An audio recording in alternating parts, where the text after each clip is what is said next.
이번 시간에는 이제 회개와 죄사함에 대해서 한번 이야기를 나눠보도록 하겠습니다. 우리 성경에 보시면 이제 누가복음의 이 얘기가 나오죠. 또 그의 이름으로 죄사함을 얻게 하는 회개가 예루살렘으로부터 시작하여 모든 족속에게 전파될 것이 기록되었으니,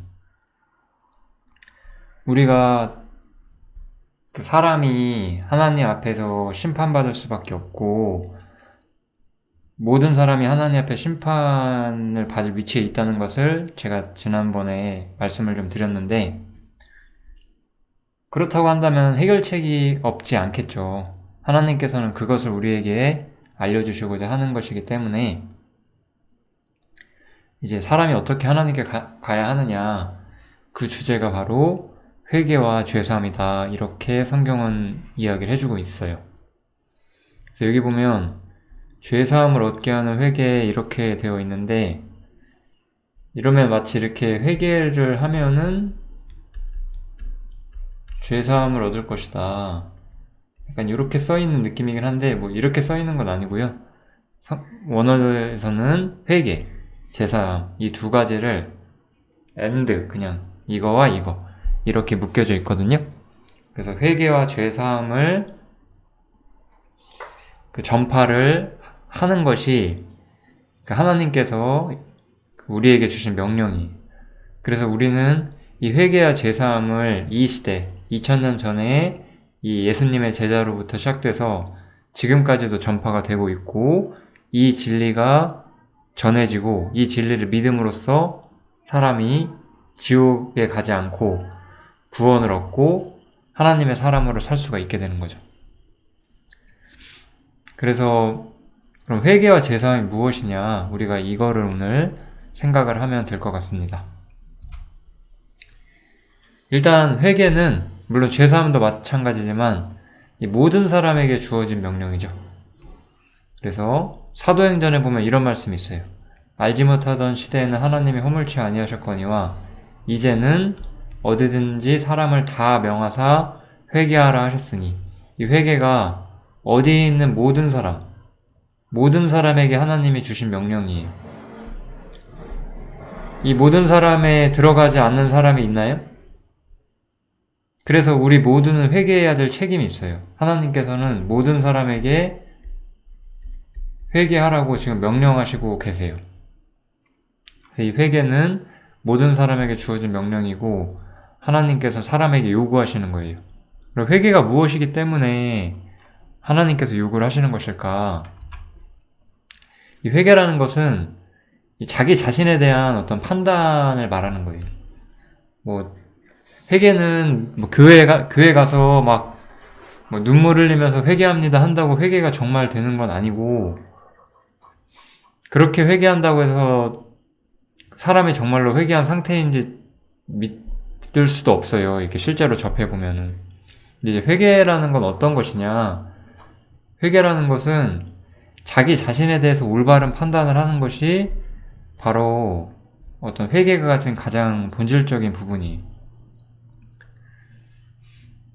조금 더 자세히 이야기하자면, 나의 언행심사, 내가 하는 말과 행동과 삶이 하나님 앞에서 어떻게 비춰질지, 요것을 생각을 해보는 거죠. 제가 이 이야기를 지난 시간에 한 거죠.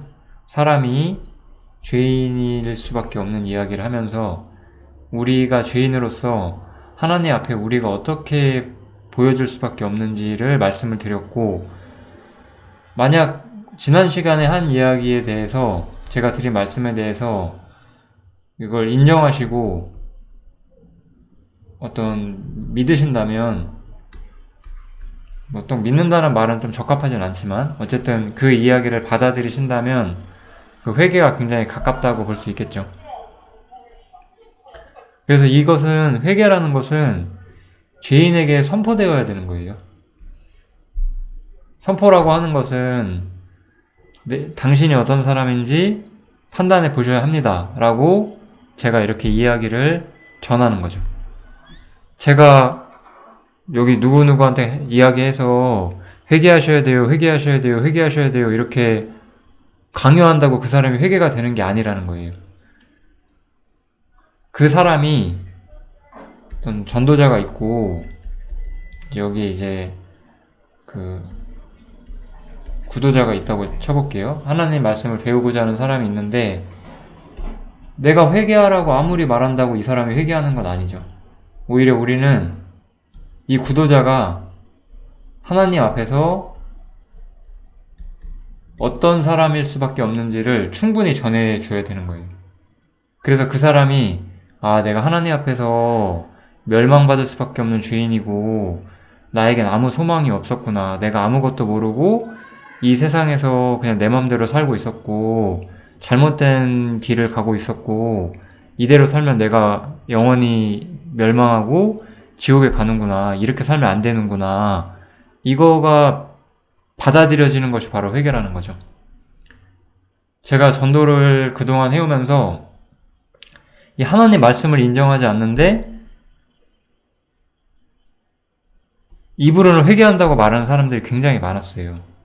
그들의 삶은 어떤 신앙인으로서 정상적인 궤도에 오지를 못하고 하나님 말씀을 계속해서 인정하지 않고 때로는 그리스도인인 것처럼 행할 때도 있지만 그 삶의 본질에는 항상 하나님 말씀에 대한 인정이 없거든요. 이런 문제가 있기 때문에 그런 거예요. 그래서 회개는 회개하라고 해서 회개가 되는 것이 아니고 지금까지 배웠던 말씀들을 통해서 내가 하나님 앞에 어떤 사람인지를 깨달아야만 한다는 거죠.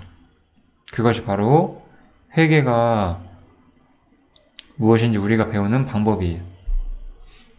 그래서 제가 지난 시간에 죄에 대한 이야기를 많이 드렸고 오늘 회개에 대해서만 좀 간단히 말씀드리고 죄사함에 대해서 또 말씀을 드릴게요. 그래서 좀 정리 한번 해보면 하나님 앞에서 사람은 어떤 상태인가 우리가 이거 한번 생각해 봐야 되겠죠? 이미 지난 시간에 많이 이야기했어요. 여기서는 좀 정리하는 느낌으로 로마서에 보면 이런 말씀이 있죠. 의인은 없나니 하나도 없다. 우리 성경 보시면 죄 없는 사람은 아무도 없었어요. 마음에 다 악이 있고 율법이라고 한 그 하나님이 주신 율법을 보면 우리의 삶이 의롭지 않다는 거, 우리가 죄인이라는 게 다 드러난다고 다 말씀드렸죠. 여기서도 보는 것처럼 하나님께서는 의인이 없다고 직접 말씀하신 거예요, 사실은. 하나님께서 의인이 없다고 말씀하셨는데 이 세상에 의인이 있나요? 없는 거죠. 하나님이 말씀하셨는데. 이 세상에 하나님이 인정할 만한 의인은 단 한 명도 없어요. 사람의 기준으로 생각을 하면 안 돼요. 하나님의 기준이에요. 여기서 하나님 앞이라는 말은 하나님 기준. 하나님의 기준에서 과연 의인이 있는가라고 봤을 때 한 명도 없다는 거죠. 또 우리 지난 시간에 했던 것처럼 율법에 대해 생각해보면 율법의 행위로 그의 앞에 의롭다 하심을 얻을 육체가 없나니 율법으로는 죄를 깨달음이니라 이렇게 기록이 되어 있죠. 율법은 우리가 의를 얻기 위한 수단이 아니라 실제로는 내가 죄인이란 것, 내가 죄 가운데 있다는 것을 깨닫게 해주는 기능을 한다. 이렇게 이야기를 하고 있어요.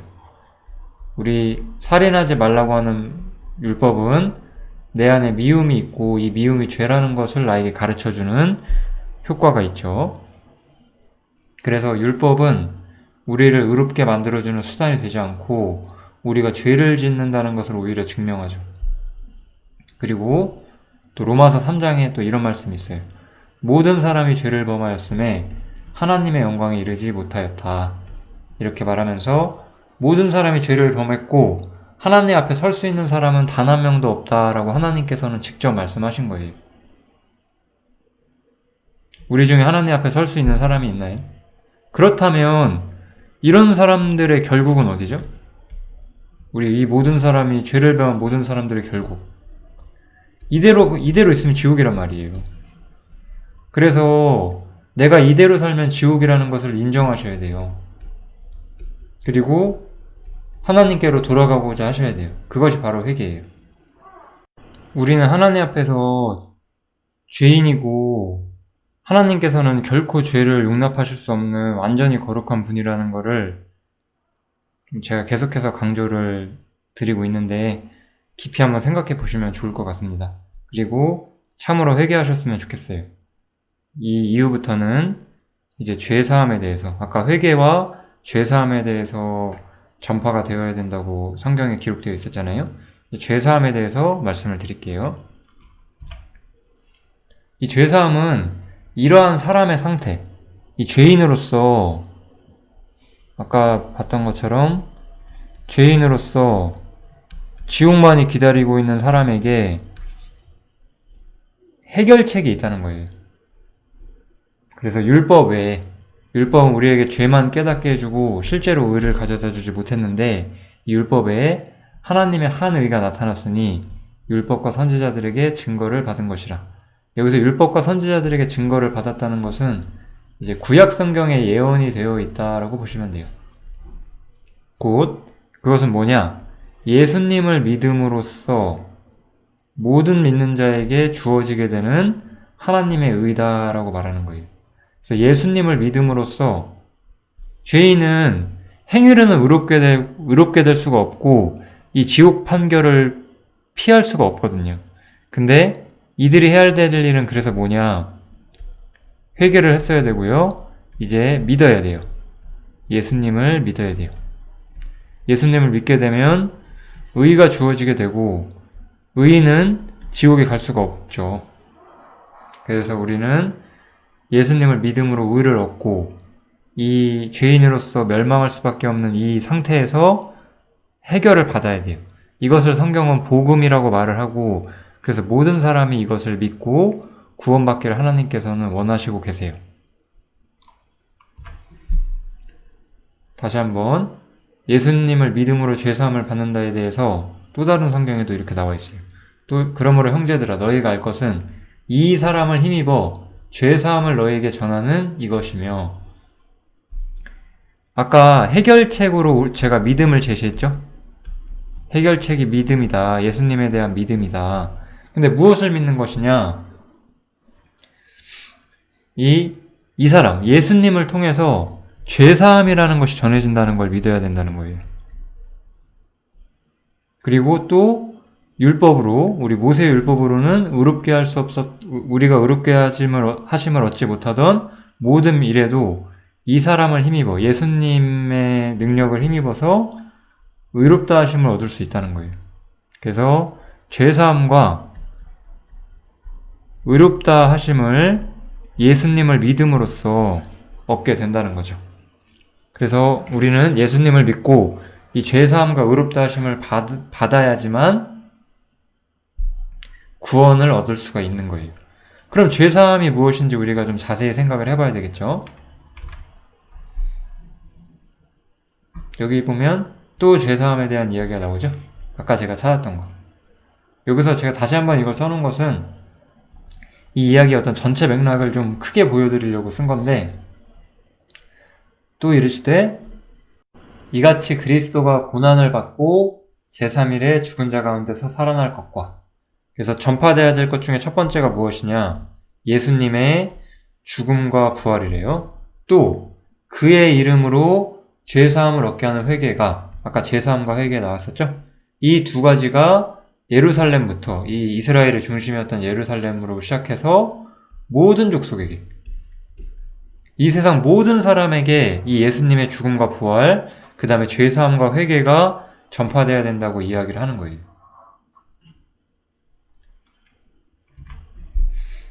그래서 그럼 죄사함이라는 거는 무엇이냐 정확히 이거는 너무나 긴 주제라서 제가 이번 영상에서는 좀 핵심만 간단하게 말하고자 하는 제가 좀 의도를 가지고 있거든요.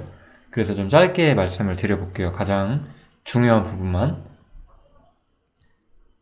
그래서 아까 우리가 봤던 것처럼 모든 사람이 죄를 범하였고 하나님 영광에 이르지 못했어요. 그런데 어떻게 해결을 하느냐? 그리스도 예수 안에 있는 구속으로 말미암아 하나님의 은혜로 값없이 의롭다 하심을 얻은 자 되었느니라. 아까 예수를 힘입어 죄사함과 의롭다 하심을 얻는다고 나와 있었죠? 그리고 또 다른 성경에 보면 우리가 그리스도 안에서 그의 은혜의 풍성함을 따라 그의 피로 말미암아 구속 곧 죄사함을 받았으니 라고 말하면서 구속과 죄사함을 동일한 개념으로서 설명을 하고 있어요. 구속과 죄사함은 완전히 동일하진 않지만 어떤 같은 목적을 가지고 성경에 기록이 되어 있다는 거죠. 죄사함이라는 것은 우리가 지은 죄들에 대한 그 완전한 사면을 의미하는 거예요. 사면이라는 용어 아시겠죠? 우리가 법원에서 우리가 무슨 죄를 지었는데 당신은 이 죄에 대해서 벌 받을 필요가 없다 라고 말하는 것이 바로 사면이죠. 그래서 죄사함이라는 것은 우리 사람에겐 죄가 있죠? 우리는 죄인이고 형벌을 받아야만 하고 이 형벌이 바로 지옥이었단 말이에요. 그런데 이 형벌, 이거를 받을 필요가 없다는 거예요. 그래서 우리가 죄사함을 통해서 이 문제를 해결해야 된다는 거예요. 그래서 이 죄사함이라는 거는 그냥 보편적인 용도로서 우리의 죄들이 완전히 사면된다는 의미를 가지고 있고, 근데 아까 우리 구속 곧 죄사함이라고 말했잖아요. 이 죄사함이라는 것이 아무 대가 없이 이루어지는 것이 아니라는 거예요. 이 죄사함이라는 것은 그냥 하나님께서 그래 너네 불쌍하니까 내가 용서해 줄게 이러실 수가 없다고요.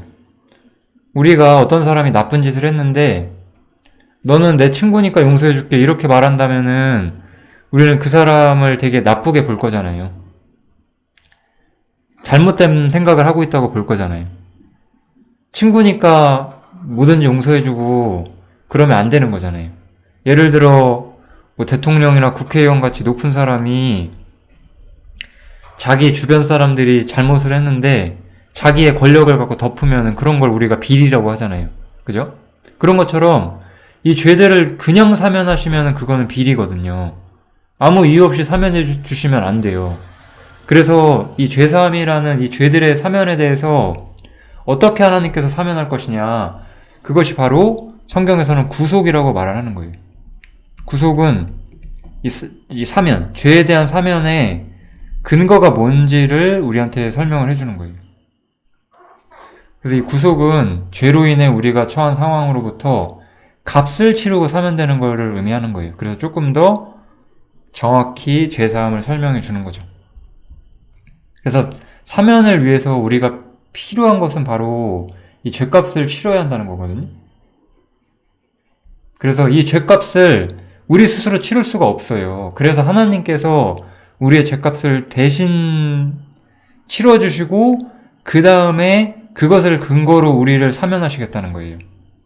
이것을 믿으라고 하는 거예요, 복음은. 그래서 저는 이제 구속에 대해서 설명을 드리도록 하겠습니다. 인간에게는 죄를 속할 어떠한 자원도 없죠. 여기 시편에 보면 이런 말씀이 있는데 자기의 재물을 의지하고 풍부함으로 자긍하는 자는 아무도 그 형제를 구속하지 못하며 저를 위하여 하나님께 속전을 바치지도 못할 것은 형제도 구속하지 못하고 자기 자신에게도 속전을 바치지 못해요. 그러니까 재물은 사람이 갖는 것 중에 가장 갖고자 하는 거잖아요. 모든 인간이. 이거는 하나님 앞에는 아무 소용이 없다는 거예요. 재물이 소용이 없는데 그 밖에 모든 게 다 소용없어요. 하나님 앞에서는. 우리 사람의 생명의 구속은 너무 귀하기 때문에 돈으로는 구속할 수가 없어요. 왜냐하면 이 생명의 구속은 영원한 구속이 필요하고 돈이라는 거는 영원하진 않거든요. 너무나 가치가 적어요. 이 하나님의 세계에서는 아무것도 아니거든요. 그래서 인간에게는 죄 문제를 속할 자원이 없어요. 이 죄값은 하나님만이 치러주실 수가 있다는 거예요. 그게 성경에서 말하는 것이고, 그럼 우리는 어떻게 죄값을 치르게 되느냐? 여기 요한계시록부터 한번 볼게요. 여기서부터 그냥 읽을게요. 우리를 사랑하사 그의 피로, 여기서 그라고 하면 이 문맥을 보면 예수님이라는 거 우리가 알 수 있거든요. 우리를 사랑하사 그 예수님의 피로 우리 죄에서 우리를 해방하셨다, 이렇게 나오죠. 그래서 피를 통해서 죄에서 우리를 해방시키시는 거예요. 예수님의 피가 바로 죄값을 치르는 하나님의 어떤 구속의 제물이 되는 거죠. 또 다른 성경 볼게요.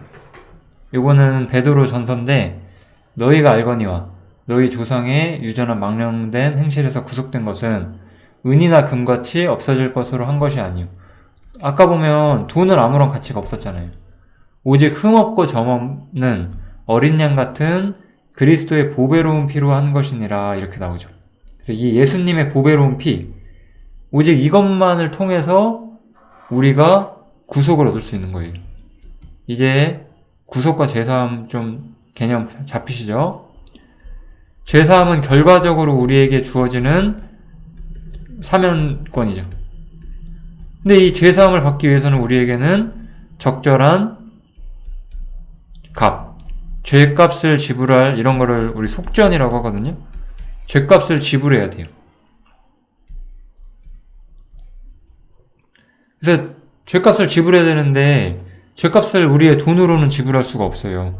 돈이나 은과 금 같은 거로는 지불할 수 없다고요. 이거 뭘로 지불해야 되냐? 예수님의 피로 지불해야 된다는 거예요. 예수님의 피. 그래서 예수님의 피가 지불되는 것이 바로 구속이에요. 그리고 그것을 통해서 우리는 죄들에 대한 사면권을 얻게 되는 거죠. 성경에 보면, 이건 레위기에 이런 성경이 나와요. 육체의 생명은 피에 있음이라. 내가 이 피를 너희에게 주어 단에 뿌려 너희의 생명을 위하여 속하게 하였나니 생명이 피에 있으므로 피가 죄를 속하느니라, 이렇게 나오죠. 우리의 생명은 피에 있기 때문에 이 피, 여기서 피는 죽음을 상징하는 거예요. 죽음이 없이는 우리는 죄를 속할 수가 없어요. 즉 무슨 뜻이냐? 죄인에게는 죽음 말고는 죄를 속할 방법이 없고, 근데 우리가 죽으면 지옥에 가버리잖아요. 그러니까 우리에겐 해결책이 없는 거예요. 그럴 때 여기 보면 어떻게 했죠? 내가 이 피를, 우리 죄인의 피가 아니라 다른 희생제물의 피죠. 여기서 이렇게 가는 게 아니라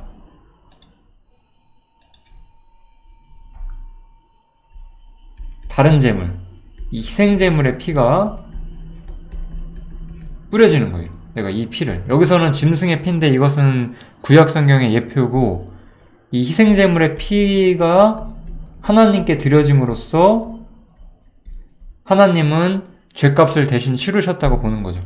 그럼 이 희생제물의 피, 구약시대에는 소나 양 같은 걸 드렸는데, 우리가 소나 양 같은 거에 피를 드리면, 그 피를 쏟으면, 그 짐승을 잡으면 우리 죄가 용서될까요, 정말로? 안 되죠. 그런 것들은 사람보다 고귀한 것이 아니잖아요. 우리가 짐승의 피를 쏟는다고 해서 우리의 죄값이 정말로 치러지진 않겠죠. 우리에게 정말로 필요한 것은 하나님 자신의 요구를 만족시킬 수 있는, 하나님 자신이 만족할 수 있는 그런 가치 있는 피가 반드시 필요한 거고, 그것이 바로 누구냐? 하나님의 아들, 예수님의 피인 거죠. 이 예수님의 피가 뿌려지게 되면 하나님께서 만족을 하시게 되고, 그럼으로써 피로써 우리의 죄를 속한다고 하나님께서는 말씀해 주실 수가 있다는 거예요. 그래서 성경에서는 예수님을 유월절 양이라고 불러요. 유월절 양. 우리의 유월절 양, 곧 그리스도께서 희생이 되셨느니라. 이게 왜 그러냐면, 이 유월절 양이 이제 출애굽기에 나오는 사건인데, 이스라엘 민족이 이제 그 심판의 상징인 어떤 그 애굽에 있었어요. 애굽 아래 이스라엘 민족이 살고 있었는데, 그거 이제 심판의 상징이라고 그냥 말씀드릴게요. 자세히 여기서 다 말씀드리지 않고. 어쨌든 이 애굽에서 이스라엘 민족이 빠져나와서 하나님이 약속하신 약속의 땅에 들어가야 하는 시기가 됐어요. 근데 이제 애굽의 주인이 바로인데, 이 사람이 이스라엘 민족을 안 놔주는 거예요. 그래서 하나님께서 이 애굽을 심판하시는데 심판이 뭐냐? 모든 10가지 심판이 있는데 마지막 심판이 장자. 이건 이제 첫째를 말하는 거죠. 모든 첫째 된 것. 첫째 아들, 첫째 새끼, 동물의 첫째 새끼 이런 거 모든 첫째 것들을 다 죽이시는 이러한 하나님이 심판을 이 애굽에 내리세요. 이거는 첫째가 죽는다는 거는 너무나 분명한 상징인데 우리는 첫 사람인 아담의 후손이거든요. 그래서 아담의 후손의 심판을 의미하는 거예요, 이게. 그래서 아담의 후손은 이 심판에서 자유로울 수가 없어요. 우리가 그랬죠? 우리는 아담의 후손이라서 마음속에 죄성이 있고 우리는 죄를 지을 수밖에 없잖아요. 그럴 때 하나님께서 이 애굽을 심판해 버리시면은 우리는 이 아담의 후손으로서 심판을 피할 수가 없는 거예요. 그때 하나님께서는 이 심판을 피할 방법을 주셨어요. 이 심판을 피할 방법이 뭐냐? 어린 양을 잡으래요. 이 심판을 피하려면 어린 양을 잡아야 되죠. 희생이라고 말씀드릴게요. 어린 양을 희생시키고 그리고 그 피를 여기 보면 진문, 좌우 설주와 임방, 그러니까 문 바깥에다가 바르라는 거예요. 이렇게 집이 있으면 이 애굽의 집은 이렇게 지붕이 저렇게 삼각형으로 생기진 않았는데 그냥 이해가 편하게 이렇게 문이 있잖아요. 그래서 이 문설주랑 임방이라 하면 이런 부분들을 말하는 건데 이렇게 피를 바르라고 한 거예요. 이렇게 피를 발라놓으면 어떻게 하시냐? 여기 보면 엄청난 이야기가 나오죠. 내가 피를 볼 때에 너희를 넘어갈 것이다 라고 성경은 이야기를 해주는 거예요. 그래서 내가 이 피를 볼 때 하나님께서 이렇게 여기 이제 또 다른 집이 있다고 한번 쳐볼게요. 이 또 다른 집에는 피가 안 발라져 있었어요. 그래서 하나님께서 그 심판의 천사들을 보내서 이제 모든 첫째 것들을 죽이시는데 여기 왔어요. 피가 없죠? 그럼 여기는 장자가 죽어야죠. 근데 여기는 피가 있는 거예요. 그러면 넘어간다고 했어요. 재앙이 멸하지 않는다고. 그러니까 여기는 죽음이 없어요. 여기는 죽음이 없는 거예요. 넘어가셨어요. 이게 바로 피예요. 이게 바로 유월절 양이신 예수님의 피예요. 우리가 그래서 예수님의 피를 믿는 거예요. 왜냐면은 하나님께서는 죄에 대한 분명한 대가를 원하시는데 아들의 피를 만약에 너희가 바른다면은 이 내 아들의 피는 너무나 귀중하기 때문에 내가 너희를 용서할 것이다. 하나님께서는 이것을 성경에서 약속을 하셨거든요. 이게 바로 구속이에요. 이것을 너희가 믿으면 너희는 죄사함을 얻을 것이다. 이렇게 성경은 이야기를 해주는 거예요. 여기서 좀 중요한 것은 내가 피를 볼 때라고 나와 있었어요. 내가 피를 볼 때. 우리가 가끔씩 복음을 이해하지 못하는 분들이 이런 질문을 해요. 아니 왜 예수님께서는 자기 아들을 죽이시냐? 꼭 예수님 아들이 죽어야지만 내가 용서되냐? 그 피가 그렇게 가치 있냐? 이렇게 물어요. 그러면은 우리가 피를 보는 건가요? 우리가 피를 보고 예수님의 피가 있으니까 난 이제 괜찮아 이렇게 하는 건가요? 그게 아니라는 거예요. 성경에서는 뭐라고 말하냐면 우리가 피를 보는 게 아니라 하나님 자신이 예수님의 피를 보신다는 거예요. 피를 보시는 분은 하나님이에요. 믿음은 그래서 뭐냐? 믿음은 피의 가치를 우리가 피의 가치를 평가하는 게 아니에요. 우리가 무슨 예수님의 피가 얼마나 귀한지 우리가 깨달아서 예수님의 피가 이렇게 귀하니까 우리는 용서받을 수 있다. 이런 걸 우리가 생각하는 게 아니고 성경은 뭐라고 말하냐면 예수님의 피가 주어졌으면 너희는 더 이상 죄에 대해서 걱정 안 해도 된다. 라고 말하는 거예요. 하나님께서는 너희가 죄인인데 만약에 너희 위에 예수님의 피가 있다면 더 이상 아무 걱정하지 마라. 나 하나님은 이 예수님의 피 때문에 만족했고 너희를 사면할 것이다. 이렇게 말씀하신다는 거예요. 이 말씀을 믿는 거예요. 하나님이 우리에 대해서 선언하신 복음이에요, 이것이. 이걸 복음이라고 하는 거예요. 우리가 예수님의 피를 우리가 계산해서 우리가 생각해서 이러니까 우리가 용서받을 수 있어. 이런 식으로 믿으라는 게 아니에요. 하나님께서 이 아들의 피로 만족하신다고 했어요. 이 말씀을 믿으라는 거예요. 제가 서 있는 자리는 너무나 단순하지만 견고해요. 나는 하나님 말씀 때문에 살 수 있는 거예요. 만약에 나에게 심판 때가 임한다면은 저는 하나님께 말씀할 수 있는 거예요. 하나님, 그 아들의 피가 제 허물과 죄를 가려주고 있습니다. 라고 저는 하나님께 말할 수 있고, 하나님께서는 그 아들의 피는 하나님 자신이 정하신 가장 고귀한 것이기 때문에 하나님께서 우리를 사면하신다는 거죠. 이게 바로 성경에서 우리에게 가르쳐주는 완전한 복음이에요. 너무나 단순해요. 하나님의 아들이 희생하면 하나님께서는 더 이상 사람들 각자에게 그 죄에 대한 대가를 묻지 않으실 수가 있어요. 이것을 믿으시면 우리에게는 구원의 길이 보이게 됩니다. 마무리하고 정리하면 될 것 같아요. 마지막으로 한 구절만 찾아보면 우리가 아직 죄인 되었을 때, 우리가 죄인 되었죠. 우리가 아직 하나님 앞에 아무런 해결책이 없을 때 그리스도께서 우리를 위하여 죽으셨대요.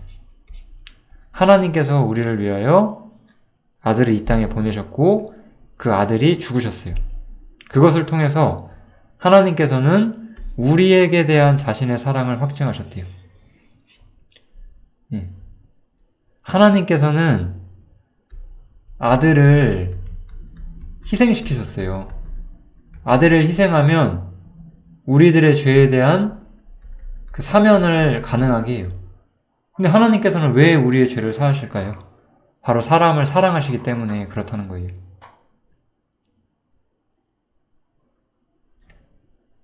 너무나 위대하죠? 그런데 한번 마지막으로 정리 한번 해볼게요. 우리가 당신은 사랑받기에 태어난 사람 이런 말 하면서 사랑만 얘기한다고 복음이 전해질까요? 그건 아니에요. 분명히 성경은 회개와 죄사함을 전파하라고 했어요. 회개는 우리가 죄인이란 것을 분명히 깨닫게 해줘요. 그리고 그래서 이 회개와 죄사함 사이에는 예수님의 피가 놓여지게 되어 있어요. 사람이 회개하지 않으면 예수님의 피의 진정한 의미를 믿지 못해요. 그것이 하나님에게 어떠한 의미가 있고 우리가 그걸 다 이해하지 못할지라도 하나님 말씀으로 말미암아 예수님이 사람의 모든 죄와 허물을 덮고 하나님 자신의 요구를 만족시켰다는 것을 우리가 알 수도 없고 믿을 수도 없었어요. 그런데 예수님께서 십자가에 달리심으로써 하나님께서는 그 피를 통해서 하나님께서 우리를 사랑하시고 구원하길 원하신다는 것을 분명히 보여주신 거예요. 그래서 또 이제 우리가 그 피를 인하여 의롭다 하심을 얻었은즉 더욱 그로 말미암아 진노하심에서, 이게 바로 심판이죠. 진노하심, 영원한 지옥의 심판에서 우리가 구원을 얻게 돼요. 이렇게 구원이 우리에게 찾아오는 거예요. 제가 지금 이번에는 복음을 좀 간단히 말씀드렸는데 복음 자세히 정리해 놓은 말씀도 이거 유튜브 재생 목록에 있으니까 좀 더 자세히 살피실 분들은 그것을 찾아보셔도 좋고 어떤 인도자들에게 배우셔도 괜찮을 것 같아요. 여기서 마치도록 하고요. 이 하나님의 은혜의 복음 꼭 믿으셨으면 좋겠습니다. 감사합니다.